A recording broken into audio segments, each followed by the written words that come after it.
Let's do this. The Cult of Hockey podcast by the faithful and for the faithful. I'm David Staples of the Edmonton Journal, and I'm here tonight with Bruce McCurdy. Hey, Bruce. Hey, David, how you doing tonight?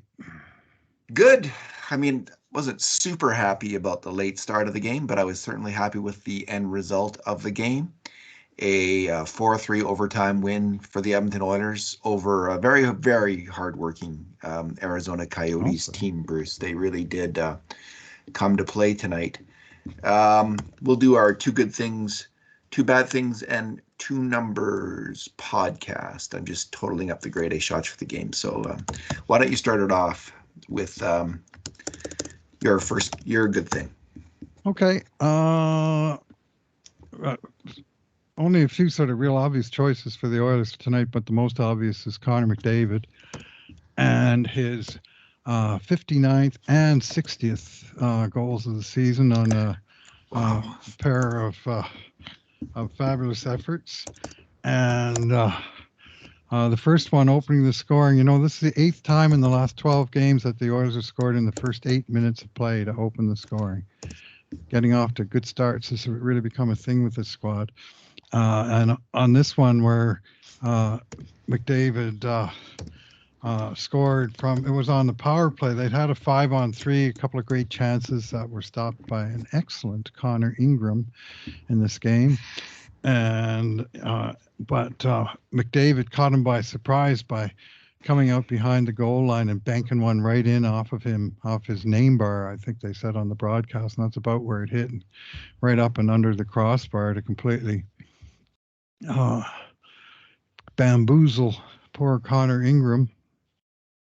And McDavid, he was dangling all night. He wound up with just the two goals on the night, just the two goals, but he was all over it, and he finally put away number 60 in overtime when he got a pair of consecutive chances set up by Leon Draisaitl. The first on a fantastic backhand spin around pass from inside his own blue line that perfectly caught McDavid racing through the neutral zone. It wasn't like he just had to lob it out there and McDavid could go get it.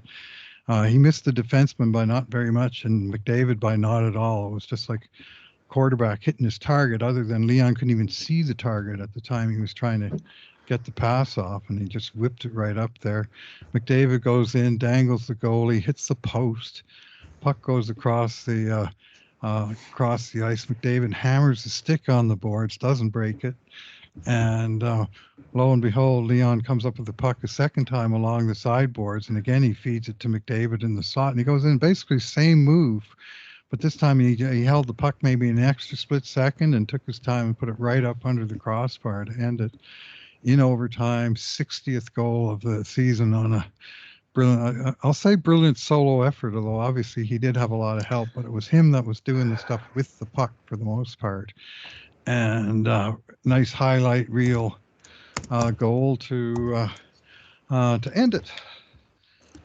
And good for you, Connor McDavid. 60 goals in 72 games. It's the quickest to 60 in the salary cap era, beating the immortal Austin Matthews by one game. Matthews took 73 last year, so this overtime was the time to do it. McDavid with the Oilers had 19 grade A shots, Bruce, and Mm-hmm. 9 5 alarm shots. Arizona had 10 grade A shots and 5. So the Oilers pretty much doubled them in each category. Mm-hmm. And it looked for a while like they were going to get goalied there by Yeah, Connor Ingram. Ingram. They did. He did. And he made a nice play smashing the net off the post there when he was under a lot of pressure, too. That was a very smart play Mm-hmm. on a power play late in the second period. But the Oilers did get their revenge. Um, yeah, Dreisaitl's passing overtime. Like he was battling on the boards. I think he was on his knees, Mm-hmm. and he won that puck and put it over to McDavid. So that Yeah, was a the second time. excellent. Yeah, And they had been out there. You know how much we've complained about them being out there for long shifts. I think they had been out there for almost 90 1 minute seconds. and 31 Yeah. seconds was the time of the Yeah. goal, and they were out there the whole time. Mind you, probably 40 of those seconds was Arizona just kind of dangling around the outside with the puck and Yes. not doing Yeah. anything. And all six skaters on the ice are basically resting at the same time. The Oilers were coasting, and so I wasn't like sometimes I'm just kind of seething. Get off the ice, guys! You're going to Mhm. get beat. I didn't have that feeling because, as you say, they were coasting for probably 2/3 of that shift. Arizona wasn't really trying to do much except rag the puck.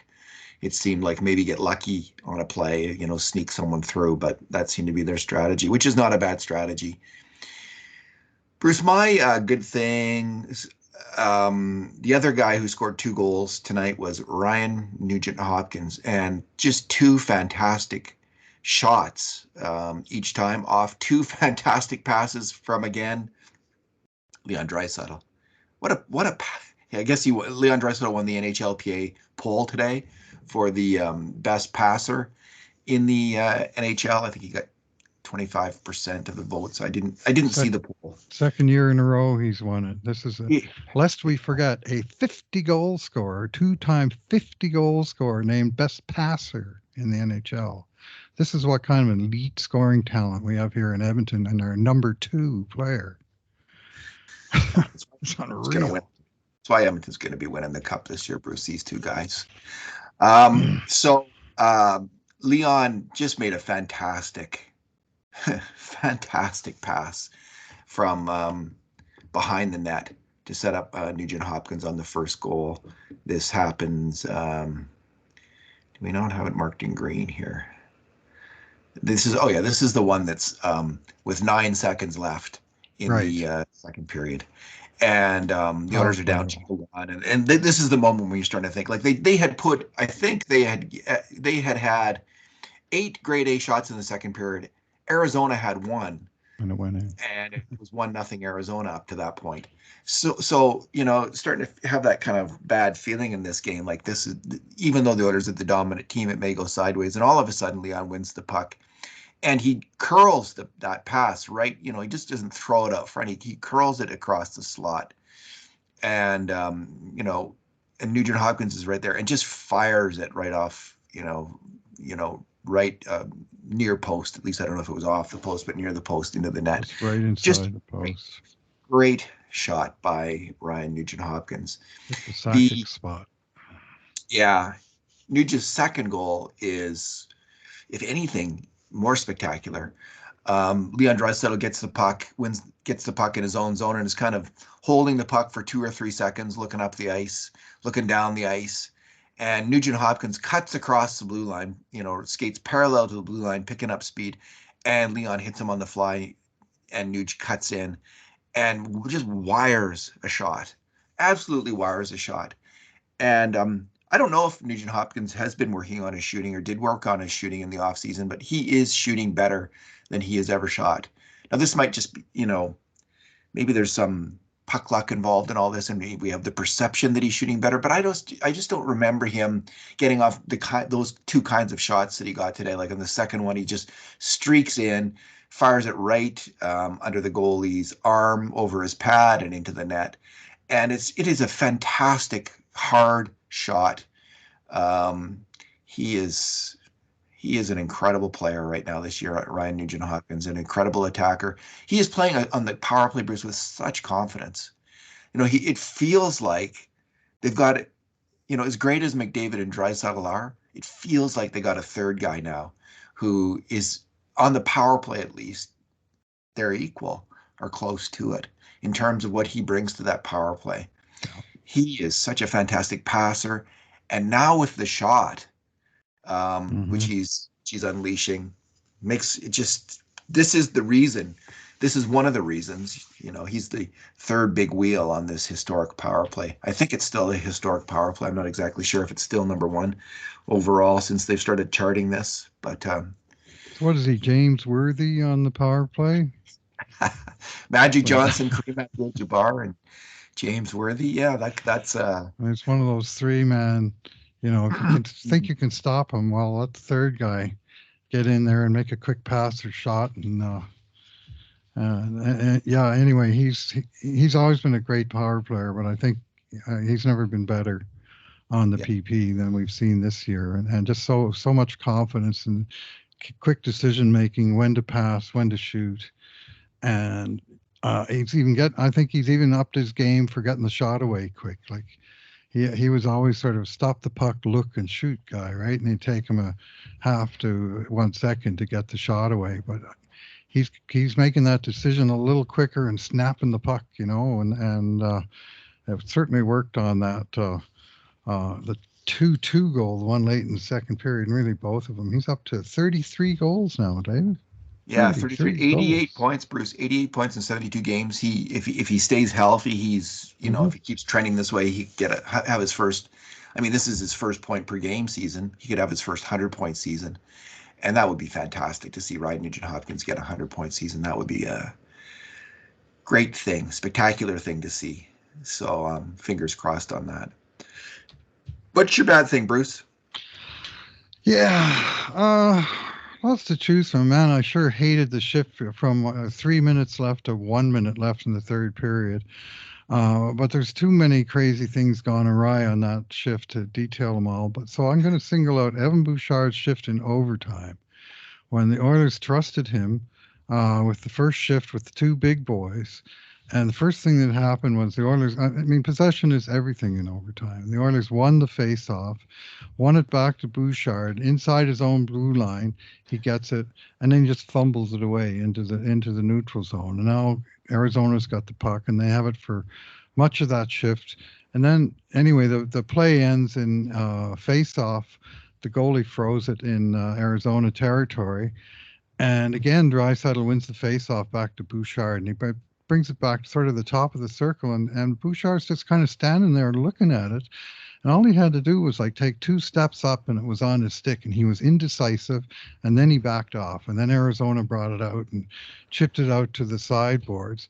So that's 2 times. Then it goes to the sideboards, and then Bouchard's got it. Looks like he's actually going to get the puck and at least chip it off to a teammate, and he somehow loses that battle. And Arizona comes away with the puck, and they hold on to the puck then for like 30 or more seconds. It wasn't until Draisaitl intercepted it and made that wild behind the back pass to McDavid. That was the first time the Oilers touched the puck. Pretty sure after, Bouchard, like in the first 20, 25 seconds of overtime, he had possession, or he had a chance to have possession 3 times, and all 3 times he did not secure the puck, which should be, in overtime is essential. You got to have possession. And his casual play, man, some of it's just appearance, but some of it is, get your head in the damn game, man. It's on the line out there. You can't be fumbling around and being indecisive. Play, Might have been a little do what you do right. might have been a little starstruck there. I mean, I don't know. He doesn't get many shifts. It's usually Nurse, right? Who's out there Yeah. on that in that situation.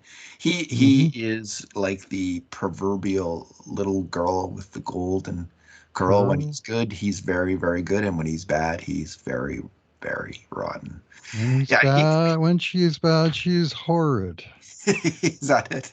Yeah. Yeah. So So that's a long fellow, isn't it? Anyway, it's yeah, he was in on 4 grade A shots this game, and he at even mhm. strength, and he made a mistake just on one against. But the one Mhm. against was a Went in the goal net. where he turned over the puck and didn't look Mhm. good at all. I mean, he got hacked off his stick, and it was in the net.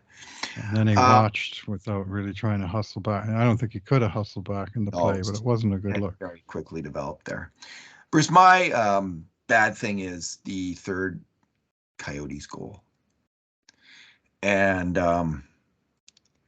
it's a 2-2 game, and the lack of hustle on this play was a little bit surprising.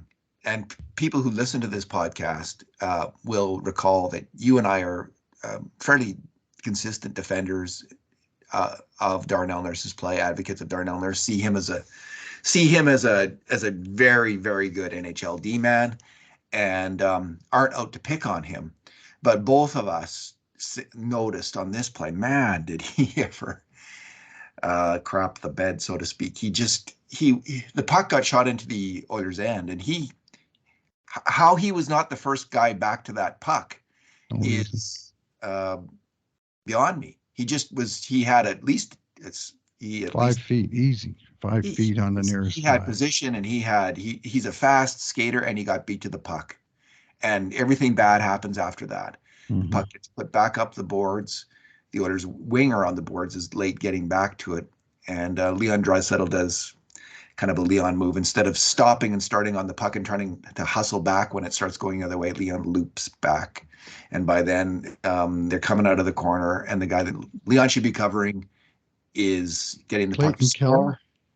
score. Yeah, that's a guy you want to be on. And Yeah. Cody Ceci can't. Neither Cody Ceci nor Stuart Skinner, but mainly Ceci, is unable to cut out the pass. Um, and I think it's Barrett Hayton who makes that pass over, and it's bam in the net. And they're up 3-2. And it's only with Nuge's fantastic goal from Draisaitl's pass 4 minutes later that they get back in the game and tie it up. The Oilers were the dominant team. They probably had a feeling all game long, if we just keep this close, we can put the pedal to the metal and come back and tie it or win it in overtime. They're probably thinking that the whole game. But that's what it took, and that's what it took because a veteran player who with the game tied up, he should just been all hustle in that moment, and Darnell Nurse wasn't, and not his best moment of the season. I'll say that. Yeah, no, it was not. I mean, that was the kind of race he usually wins easily. Just Yeah, I dumped into didn't his get it. corner, and he had a clear lead on the guy, and he just kind of took a bad route to the puck, and the Arizona guy did what the Arizona guys were doing all game, made a beeline for it. And Arizona, they were great on the boards in this game. Holy moly, were there a ton of board battles. And oftentimes 3 guys against 3, just hammer and tongs against the boards, trying to dig the puck out. And Arizona won a fair number of those battles, and they joined all of them. I mean, my hats off to those guys. This was 4 and 6 nights for them after playing last night. And I said to my wife before the game even started, I said, "This is a trap game. It looks like a scheduled loss for Arizona, but the team's been playing great. I think now they got points in 19 of the last 24. Arizona. I mean, that's good for any team. Just 5 regulation losses out of 24 games, and they played hard. And I respect their effort tonight, big time. They brought it, and they gave the Oilers a lot. Even though statistically, yes, the Oilers were the better team, but Arizona, there was never one time that I thought they were just going to fall out of the game. They hung around, and they gave it. And a slack play like that one by Nurse or the one by Bouchard earlier, one by Draisaitl on that goal, you could say. I mean, they got punished when Yeah, they did. And the Oilers, I thought they played pretty good. And like it's not like they played down to the level of their opposition. It was tough sledding out there, and the, so the Oilers did play well. Like, I mean, mhm. as we say in the grade A shots, Not it perfect, shows the but process of the game, right? But um, yeah, the Oilers now are 2 points behind Los Angeles. LA has a game in hand, and the Oilers are 4 points behind Vegas, and Vegas has a game in hand. So Oilers are one within shooting distance of both those teams of catching. They could still finish first in the division. I think they have games against both those teams still, and 3 of the next 4 games, 2 against Vegas, 1 against LA. woo, And then they have another one against LA right towards the end of the season. So they play each of them twice wide more. open, wide open. The Yeah. Oilers Oh, can, yeah. Yeah. I mean, they can win the division by winning those games. winning those games. Hmm. See what You happens. bet. Seattle now has 85 points in. They've got 2 games in hand on the Oilers though, so Hmm. they're dropping off a little bit, which is good news. All right, Bruce.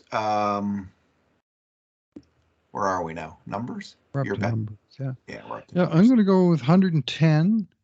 And that's the number of points by Leon Draisaitl so far this season. This was game number 70 for Leon. He missed 2 games during the season. And his 4 assists tonight.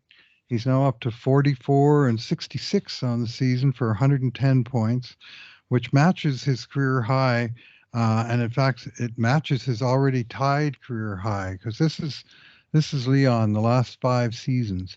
50 goals and 55 assists for 105 in 82 games, 43-67 for 110 points in 71 games before the COVID stoppage. Then in the 56 game season, just 31-53 for 84, 1.5 points per game, but he didn't get 100 points because the season was the third too short. Last year, 55-55, 110 in 80 games, and now 44-66, 110 again in 70 games. and just such a consistent producer. 4 years out of 5 with between 105 and 110 points, and then the other year, I mean, he was basically on pace for 123. But the season was too short. I mean, just a dominant scorer to have on the second unit, and he just keeps piling up the numbers. The other day, he became the sixth European with 4 100-point seasons, and it was a who's who: Peter Stastny, Yari Curry, Jaromir Jagr. I should be able. I know them all.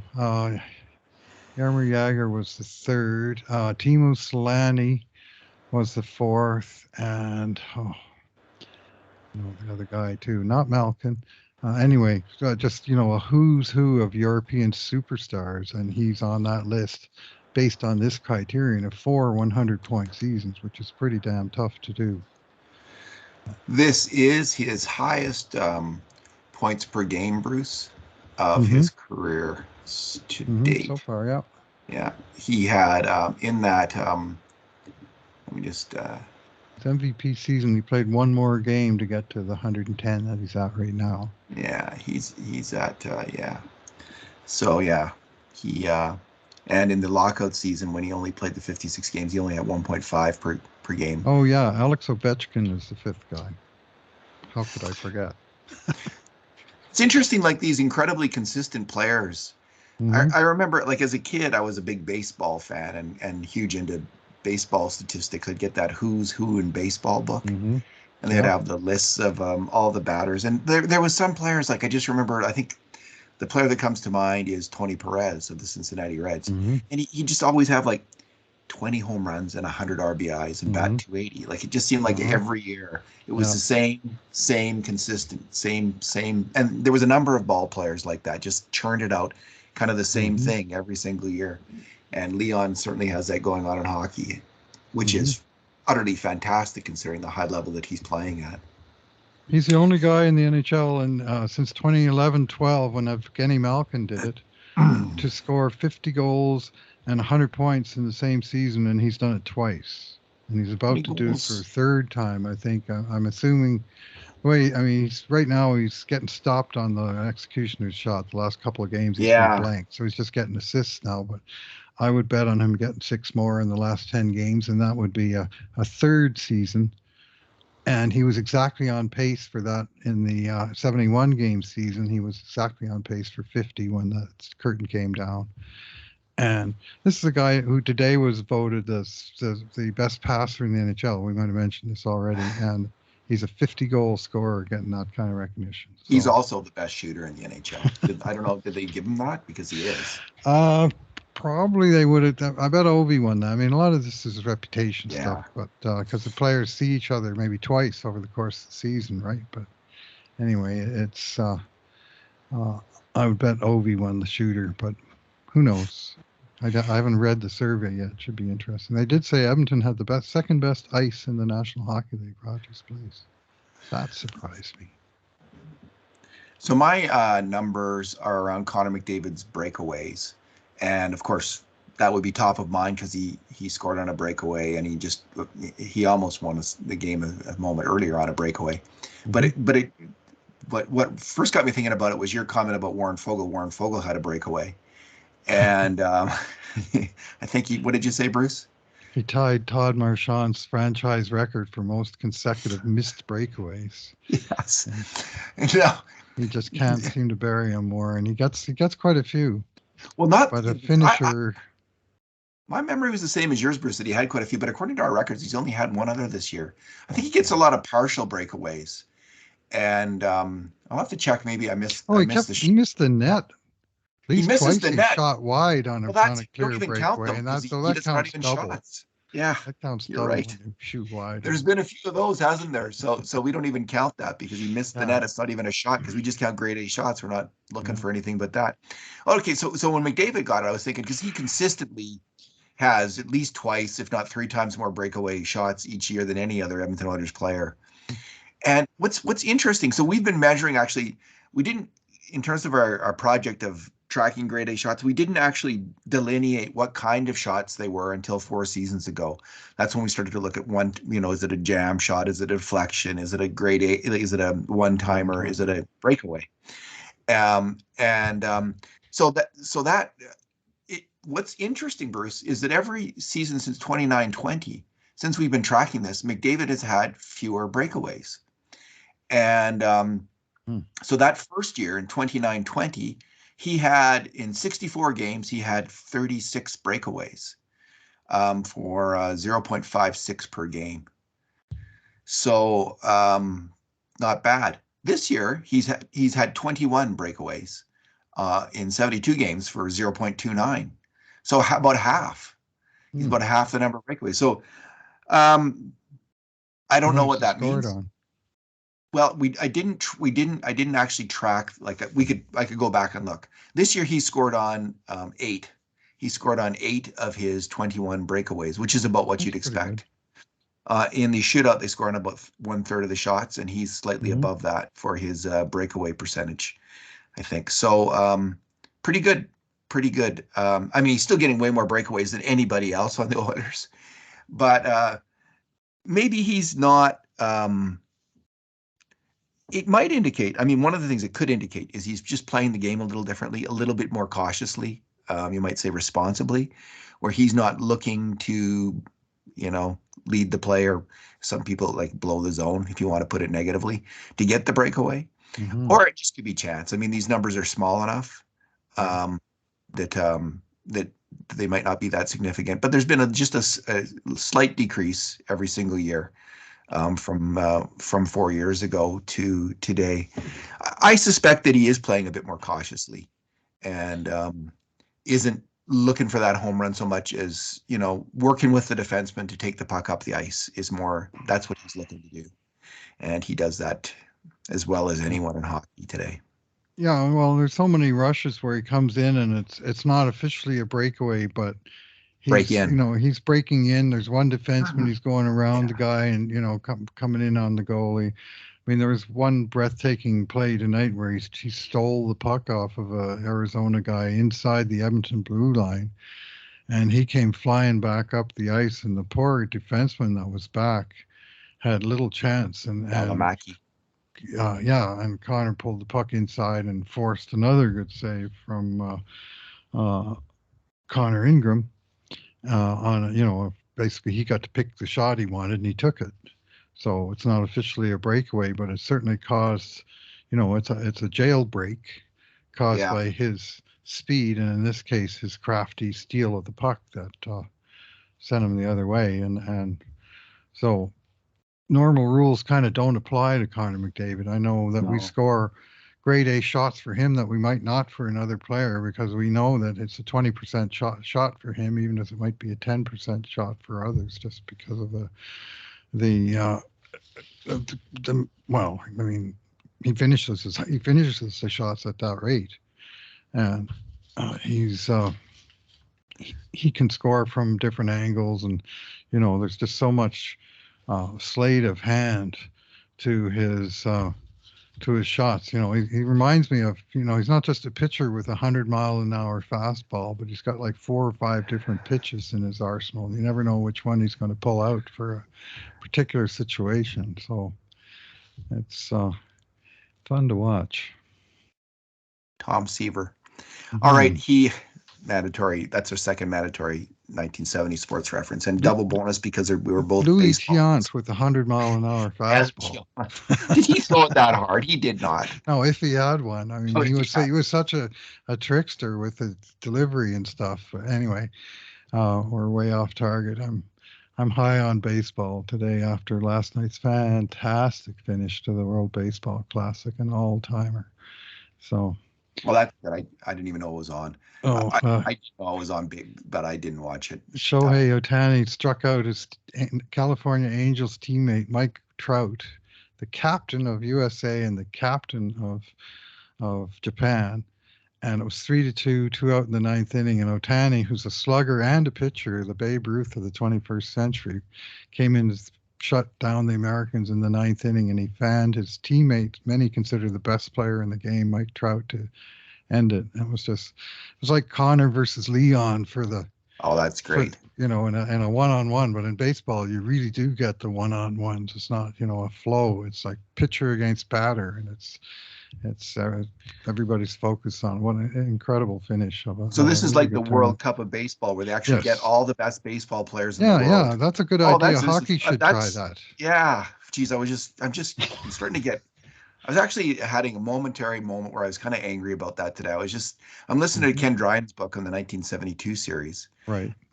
and it just Good book. reminded me again, like how ridiculous it is that Connor McDavid has never played for Team Canada, uh, uh, since he joined the NHL in a best on best series. He's like, what is he? He's like 26 now. Like, this is ridiculous, Yeah. and it's shameful. Part of John it's Shannon COVID was related. John Shannon was talking about it today, but he said that they probably won't hold another one until Russia is back in the good books again. So who the hell knows when that's going to be, if ever. Hell with So Russia. Just go ahead and play yeah. it. Like if they can't play, Hmm. they're not all that anymore anyway. Like we know it's the Well, I Americans. mean, it's not best on best if they're not there, but Whatever. it's, I mean, They but want a lot. they've kind of, they've kind of painted themselves in a little bit of a corner, and They certainly did. so And it makes up for the 1960s when, they won a lot of world championships when the best Canadian players weren't there. So such is life. Anyway, yeah, Shamateurs, yeah, I remember them. yeah, indeed. All righty. Oh, I just want one final on McDavid's breakaway that you were talking about, or break in that you were talking about in the first period. I noticed one guy who hustled back and rushed McDavid a little bit on that was Michael Kesselring, Hmm. who the Oilers have traded away for to get Nick Bjugstad. And Kesselring played 16-17, and he was +1 this game. I didn't notice him a lot, but I noticed him on that play. And what I noticed is not bad wheels, kid, getting back there on Connor McDavid um, to rush him just a little bit. I don't know if McDavid even felt his presence, but it certainly prevented him from cutting across the crease. Limited his options at the It very did. minimum. That's right, and that's why we didn't count that as a complete breakaway, because he couldn't. Right, On a breakaway, you can go either way. right. And that's really when we count it as a breakaway, even if it's just late developing. If you can go either way on the goal, that's a Hmm. breakaway, and he didn't have that option. Yeah. It seemed to me. Well, Bruce, it's already late, so any It final thoughts? is late. It is Final late. Yeah. thoughts. NHL, gotta love it. Let's have a showcase game at 8:52 p.m. local time on a weeknight. Because guess what? We can show it at 10:52 in the Eastern Time Zone, or 11:52 in Atlantic Time Zone, like several of my friends on Twitter pointed out, or 12:22 a.m. as my friends in Newfoundland were quick to point out. So we were anyway. It just makes no sense what they're doing. Let's have a doubleheader, both in the West, and let's start the first game of the doubleheader at 7:15 local time. Let's not move it up even a little bit. Let's not even start it at 7 o'clock. And so it's just a Redonkulous. Yeah. ridiculous slate. I mean, people are coming home from the Oilers game tonight, and it's after midnight, and they're not home yet. That And is tomorrow's just a work it's day. I mean, yeah, hello it's insulting to the fans to do that. to It's the it's paying it fans. to the Yes. paying fans, and they should be Hmm. more considerate of the fans, the NHL. Yes. It's not the Oilers' fault. It's the NHL's fault, and Yes. 100%. Their it's not TV deal. not excellent at all. It's opposite of that. It stinks to high heavens. It's rancid. All right, let's leave it there, Bruce. Thanks for Yeah, that's a talking good tonight. place to leave it. Yeah. Thanks for listening, everybody. And in the meantime, and in between times, this has been another edition of the Cult of Hockey podcast.